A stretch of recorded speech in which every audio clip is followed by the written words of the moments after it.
Welcome one and all to the top 10 list for this week, the top 10 shows of 2023. Brett Erlich joins me, mixing it up a little bit. Brett, how's it going?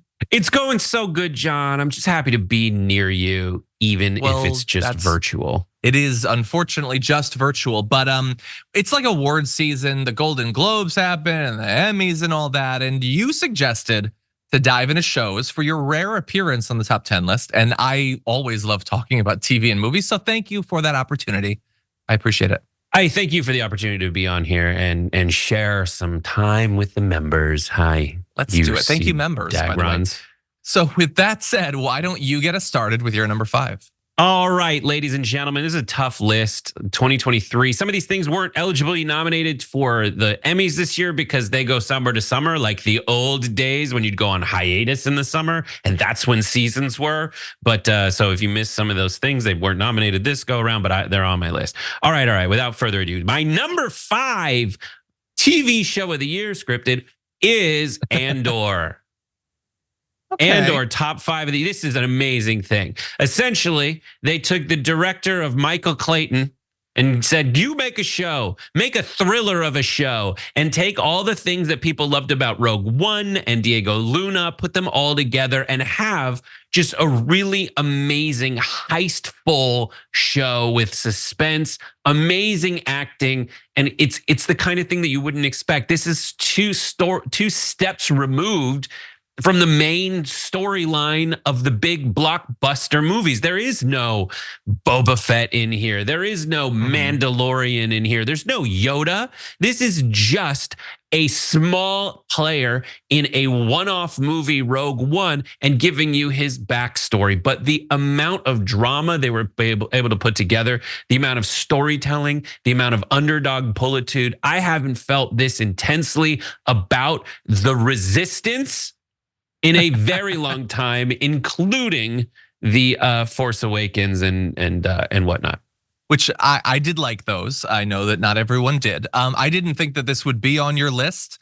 I love that it is. So I love that you stressed the fact that unlike all of the other, look, the Mandalorian was pretty separate from the main storyline, other than the fact that you have Baby Yoda.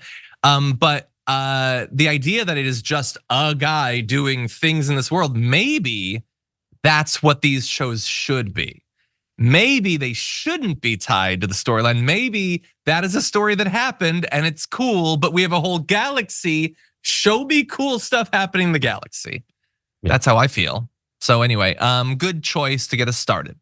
My number 5, quite different. It's maybe my only Hulu pick. I'm not sure, but it's Only Murders in the Buildings, 3rd season. Brett immediately shook his head. He's not happy about that. First of all, did you watch it? Yes. And you not a fan? It's fine.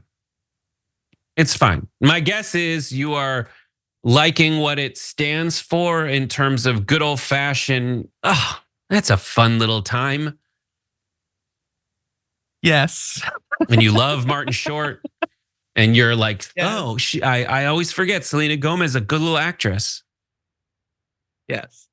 Yeah, go for it. No, continue. Sorry. I also really like Steve Martin. But anyway, yes, those are 100% true. So first of all, I like the show in general, but I thought that this was maybe my favorite season, definitely second. It took the arc of Stranger Things, where the first season was great, then the second season not so much, and the number 3, ooh, yeah, that's good. I love the way that they framed this around the Broadway show. I love the musical elements. I thought Meryl Streep was really good.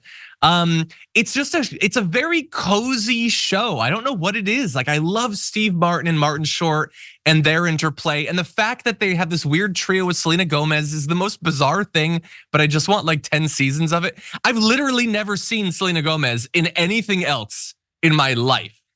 And I like her in this, and I love the way that the quick dialogue in Martin Short is just so fun, and I liked it. Yeah, for me, the reason it's not on my list is because it does a thing that has become my biggest pet peeve in award shows, Netflix movies, which is like the throwaway boomer humor that's like, that'll get me canceled. Oh, what is an iPhone? Yeah. Oh, what's an email? There was some of that. It's too much of that. And one of those just like cringe hobbles me, and I can't put it Okay. on a list of 5. Well, that is definitely accurate to the show. But what's your number 4? My number 4 show of the year is Beef. Man, Beef was awesome. Beef is fantastic. I really like Beef. Some amazing acting. It is a great little concept. What's annoying about a lot of stuff that was in the separation in the Emmys of like small one-off series like Beef, and then comedies and dramas is that the funniness to drama ratio is the same in those categories all the way through. Yeah. Like Beef won best show that's a comedy, and Aaron Ryan, who's been on the friend of the show, just everyone's favorite comedy, Beef. Like, or The Bear. Sorry, I meant The Bear. But of that thing that they're trying to do, the Beef is just go so hard in the paint. Like, I didn't realize, I watched Once Upon a Time in Hollywood this weekend, and I forgot that there's that part of me that just likes gratuitous violence that's just over the top and doesn't suggest that you actually do it, but just as a way to help you mentally indulge in like a much bigger version of what your id wants you to do at any given time. And when you see it, you know it's ridiculous and you know it's over the top, and it reinforces in you that you don't actually want to do any of those things.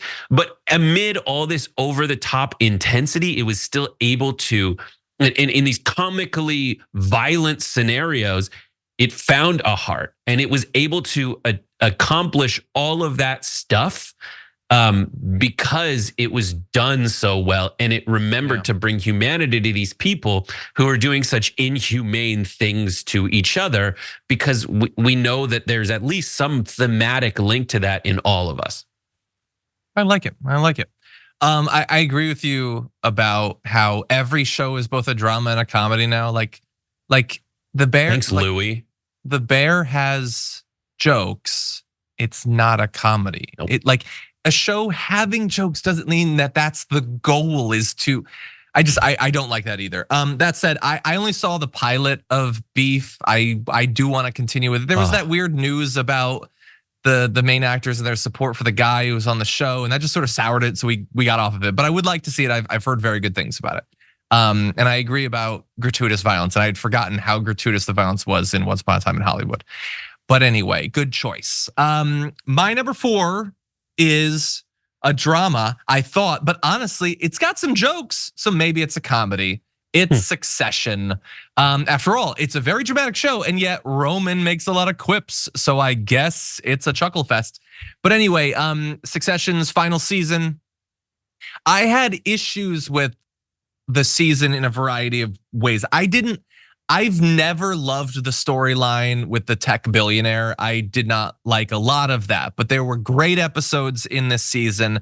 And more importantly, the reason that it makes it onto my top 5 is not only to commemorate the fact that I've enjoyed the entire run of the show, but I did love how they wrapped things up. That's the sort of show where it's all kind of leading to something for multiple seasons, and you could mess it up in so many different ways. Even shows that I love have done this, like Game of Thrones did not stick the landing with the way that like the final question is resolved. And this has almost the exact same question as Game of Thrones, but I found it much more satisfying.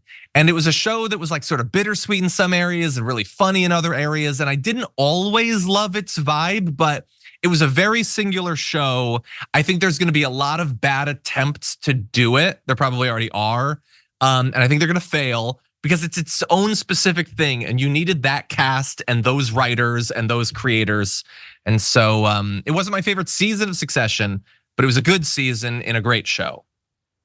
Agreed, and more on that later. But first, yeah, okay. Number 3, not eligible for an Emmy this year, but Gilded Age. Gilded Age is one of the best damn things I have experienced on television in a while. Right here is where I would have put Singles Inferno if it was a scripted show. Check out Singles Inferno for those of you who like Korean dating shows. It's a reality competition and it's fantastic. All 3 seasons, most of them are available right now. But Gilded Age is like I've tried to watch Downton Abbey, but what Downton Abbey is really missing is actual moxie, is actual intensity, is actual like fun. And that is something that Gilded Age absolutely has. You have new money versus old money. This season, they kicked in after I'm like, oh, I just want to do lifestyles of the rich and famous, 19th century. But in this situation, they bring in union issues. And they make you face the insanity of what you're doing when you are helping the robber barons and you're pulling for one robber baron over the old money. One Rockefeller type or a railroad tycoon over the Astor's legacy of fur trading. So there's all of that. I love the acting. The acting's fantastic. Baranski is just amazing. Cynthia Nixon. I shouldn't like this show, but in another instance of proving that a show is very good is when quips and idioms from it make their way into your everyday parlance. And I cannot have lunch without saying that I look forward to luncheon. And whenever we eat soup, I go like, a cold soup for luncheon. If you're intimidated by this show at all and you're like Downton Abbey, hoity-toity BS, it is not that. If you let yourself get into it, you will get really, really into it. And it really does explore the history of New York and labor issues and the Industrial Revolution, all of that stuff. You will not regret it. Just ask Julia Avancenia, who I told to watch it, and she is absolutely hooked. Gilded Age. I know that this is a show that you've been talking about this show for a while, so I knew this was going to be on your list. I would say, I guess I am a little bit, I've seen little bits and pieces when Arlene has been watching it. And I have a little bit of that intimidated Downton Abbey thing that you were talking about, I guess. But I also have this thing of, there's like with period pieces, there's aesthetics that I'm not into.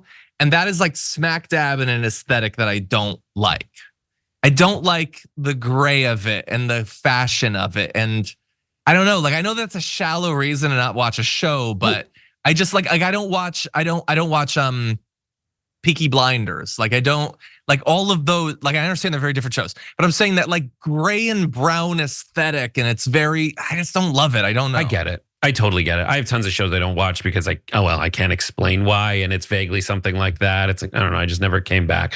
But the show is fantastic. It is less serious than you want. There's a little I'm gonna say entourage, but I'll also say like the thing about Entourage and Silicon Valley that I don't like on those HBO shows about like rich people succeeding in a devil may care, dog eat dog world is too often it felt like the success and failure of endeavors in those HBO shows was capricious. It was like they were keeping score and they're like, all right, he's won for 5 episodes. Now he's got to lose for 5 episodes. That is not the calculation in this show. It just really tells the best story whenever possible without like actually making you cringe. And it explores kinds of things from Deadwood, like charlatans that come into town and take advantage of people and gets you back in touch with some stuff, as well as some cool social justice issues about gender and race expectations exceeding them, and really checking back on how things had developed at the time, and who you would expect to help out with things and who you wouldn't expect to help out with things. I really suggest you watch Gilded Age. You're making me feel bad for not watching it. That's the goal. I will consider it. Yeah. Okay. Well, with that said, I'm gonna move on to my number 3, which is going to be Gen V. Did you watch Gen V? No. But this is exactly what I was afraid was going to be on John's stupid ass list. Because what? Because why? Why is it not acceptable? This show you do not know and have not seen. Her? You know, I liked her. No, Her was a good movie. Egg. I know. Egg. I know. Okay, so look, Gen V is a show in the boys universe that has a very difficult task of being a spinoff to a very popular show, and in particular, a spinoff, a college years spinoff. That is not generally how sequels and spinoffs have worked in the past. But coming out of the first season of Gen V, I kind of like it on a similar level to The Boys. The Boys is a very unique world in terms of its tone. It has this very interesting balance between being a fairly comedic and raunchy tone, but also taking more seriously the inherent danger at every second of living in a world with superheroes and balancing those two things in a very good way. I love the new characters. I loved again that balance. I thought I like the expansion of the world. I'm like as excited for the next season of that as I am for Boys. I think I want to see more unique worlds, and I feel like in a world that is saturated with superhero media, this is more superhero stuff, but so different than DC and so different than Marvel and fresh for that. And so I understand it's not going to win a bunch of Emmys or whatever, but I had fun with it. It was exciting, and it had some episodes that were a little bit more experimental, and it didn't overplay cameos and everything. And so I enjoyed it for those reasons. And just to fill people in, it's The Boys is a show where they're superheroes, and then there's some kind of serum that makes them super. And when John says he's excited for Boys, he's talking about that. It's just like the way that is mostly what I mean. When I'm excited about The Boys, I'm gonna hang out with my boys and watch Gen V. No, he just means like I'm excited. Yeah, and really fast. If I could just pitch it, so in the Marvel universe, it's like superheroes, but like they're all heroic and they're off doing things. No, like if there were actually people with these powers, it would be horrifying. And that is what this is. It's not horror because it jokes around, but it takes seriously. These are people who can do effectively whatever they want and will do whatever they want largely. And that's what I enjoy about it. I really like The Boys, and I'm sure I would like Gen V. I just wanted to give you a little razzing. I know my list is not as fancy schmancy as yours. I get that. But anyway, why don't we continue with you? My number 2 is Succession, which won Best Dramatic Series, even though it's just as funny as The Bear. All right, so Success, here's, if not more so. Yes, this is basically just Arrested Development, but serious. That is, yeah, basically. George Bluth is the patriarch. The mother is just a fancy person out there. There are, 3 boys, one of whom is an idiot. The other one's trying to keep this family together. The daughter isn't quite ready for any of it. And then there's another son who is basically is a weirdo. And it really all shakes out along Arrested Development. That's a good thing. It is, once you see that, you can't really unsee it, but you get as close to that as possible. I think it gets extra points for me because it was the final season of it. It really achieved something that I hoped it would achieve. And this is not giving anything away. And you'll notice it as you watch it. You're like, I don't know who's going to inherit the company. I really don't know along the way. And you don't know if people are going to make the decision that people make in their families anyway. Like, who do you like the most? Are you making decisions? Are you too hard on your kids? It got to play out that way with some amazing acting, some even more amazing writing. And it brought in a lot of the things I liked of other HBO shows, specifically Veep, where they were so horrible to each other, all the way down to the jokes about a guy being tall, people standing with the bag. And yes, in earlier seasons, it kind of went out and got into some territory. I was like, all right, this is just too much. But by the end, it was such a well-executed show that made some unexpected decisions along the way, specifically in its final season. But the payoff was fantastic. You're always afraid. If a show is about the reveal of who's gonna get the company or something like that, all it typically is doing, most shows are just setting themselves up for disappointment, similar to Game of Thrones, where it's like, who's gonna rule them all at the end? It is so hard to mess, it's so easy to mess that up and so hard to do it well. They did it excellently, and I cannot overstate how excellent the writing was, not just from like a structure, a perspective, but from a dialogue perspective, which is very easy for actors to mess up. Luckily, they had fantastic actors who delivered on all of it. Succession, number 2 show of the year. Yeah, amazing cast. You reminded me of a couple things. I want to say a couple things. One, I didn't stress enough. I kind of forgotten because it's been a while since I watched it. It came out a bit ago. It does, of this sort of show where who is it going to be is the thing.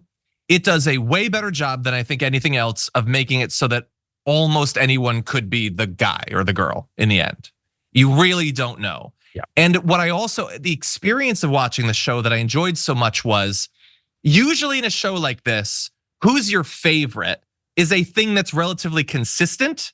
For me, it changed constantly. I would hate characters and then I would be on their side and then they'd do something terrible and then I hate them again. And I don't normally experience that. And so I really like that. And also, I'm not gonna spoil something that happens last season, but it had one of the most interesting, unexpected big things to happen in a show in years. That was not done at all how one would have expected that it would have been done. And it was really interesting. Anyway, watch the show and you'll know what I mean. But anyway, good choice, good choice. My number 2 is going to be The Last of Us, another HBO show.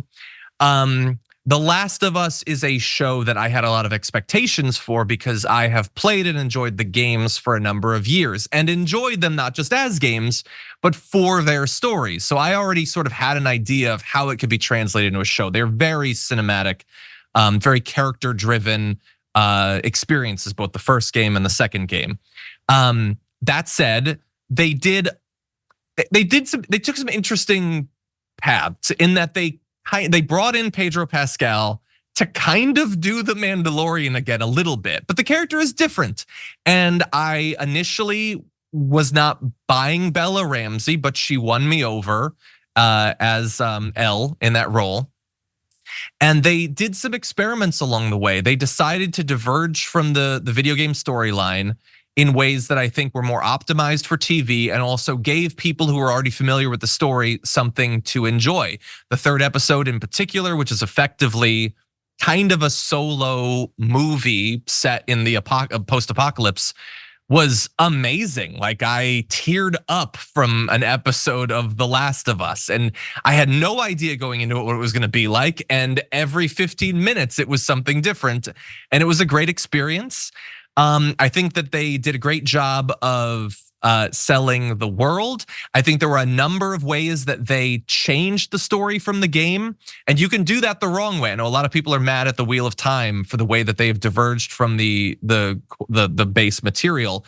I think they made a lot of good choices in what they decided to change this time around, and where they built out the world with like flashbacks and things like that that don't exist in the game, I think were good choices. I think that obviously they were working in conjunction with Druckmann and the other creators of the game, but it was just such a well-stewarded project. And I'm super excited for the second season.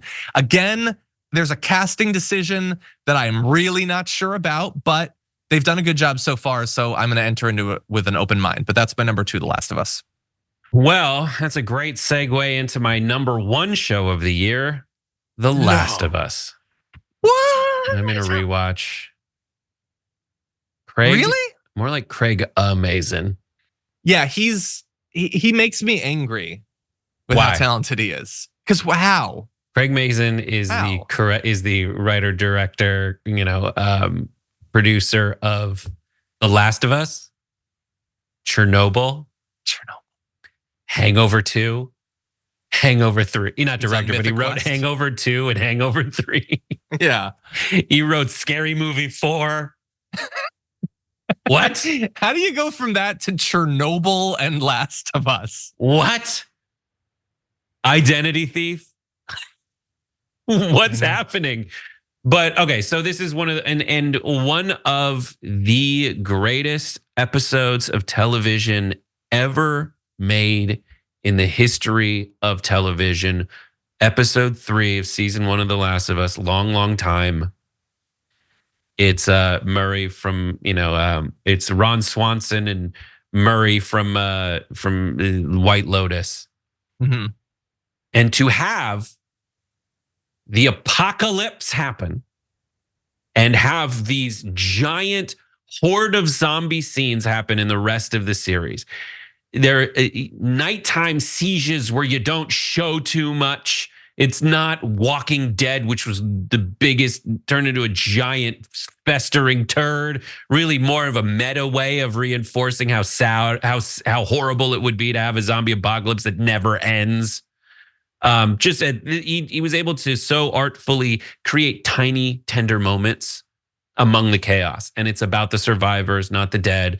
And that is and the ghosts of the dead who are still around us, but like it's just an amazing job. So I think that was the #1 show of the year. Last of Us, Pedro Pascal, just fantastic, amazing, able to do the same kind of thing as another show he was in, but to do it in a completely different way, completely different character with completely different values, his face, his emotions, the looks, the artful storytelling that they're able to accomplish. I just couldn't endorse it more. Last of Us, best show of the year.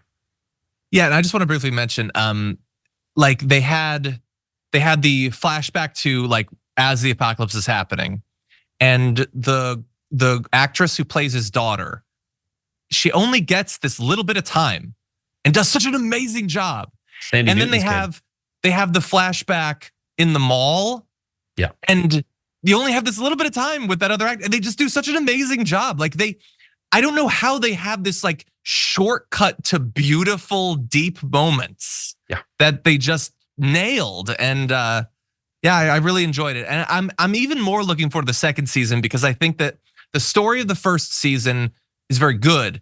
The second season is way more complex, and the experience of playing the game, it took me on a journey that I've never really experienced before in any form of media, in how I feel about characters and about decisions that have been made. And if they can do that right, I think it is going to be a very divisive season that a lot of people are going to butt up against because they don't want shows to make them have to challenge how they feel about something. But it was just such a cool experience, and I can't wait to see it on on an HBO sort of budget. With that said, my #1 previously appeared on Brett's list. Do you know what it is? What? It's Andor. Andor was really something. I did not have much hope or expectation for it. I thought that Diego Luna was good in Rogue One, and I like Rogue One. It's one of my favorite of the new movies, but I didn't know what to expect from it. And what we got was something that is so different than all of the other Star Wars TV shows, both the bad ones, the Boba Fett, and I didn't really like Obi-Wan, and I wasn't super interested in Ahsoka, or even the good ones, the Mandalorian. This was like, this makes it feel as if, oh, now adults are making Star Wars shows. That's what it felt like to me. Oh, we're making a real TV show, not a Star Wars show. It just happened to be in Star Wars. It was so dramatic, and the way that they had basically like 3 different arcs to the show, and each one of them is a really cool show, and each one is better than the one that came before it. Like, it's not even that Andor is my #1 show. The prison arc in Andor would be my #1 show, and that was just a few episodes of a show. Like, they had a couple of instances of doing like the inspirational speech that is so cliched in TV and movies now, but they did amazing versions of it. There were moments, there's a moment, I'm not gonna do spoiler, but there's a moment where a character turns to another character and says a number, and I wanted to cry because it just represented so much. And I was like, oh God, he said the number. Like, it was the most emotional experience for me out of any show. And I loved it, and I can't wait for the second season. And I want more Star Wars to be like this, because it's a reminder that this is a whole world. This is not one family on one quest. It doesn't have to be about that. You can go to another planet, and you could have a totally different experience. It could be really cool in its own right. And so I hope that when Andor is done, the creator just gets to make other shows and movies, and I just want more stuff like this in that world. Yeah.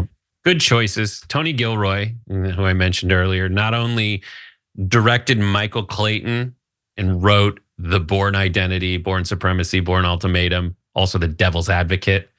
And I like Dolores all of those Claiborne. things, and I did not know that. He also wrote The Cutting Edge. I don't know that. And I haven't seen Michael Clayton, but I love The Bourne Identity. Toe pick. One of the best romantic, one of the purest, best romantic comedies of all time, The Cutting Edge, DB Sweeney and Moira Kelly. Okay, I'm gonna have to look into that. He's a figure skater. He's a hockey player. Okay. They shouldn't get along. No, there's no different worlds. But anyway, I just want to briefly note, we don't have to talk about it, but my honorable mention got edged out because of a late inclusion of Gen V. House of the Dragon was not on either of our lists. Nah. I tried to rewatch it recently. You know what? Better Call Saul wasn't on my list. Yeah, I really like that show.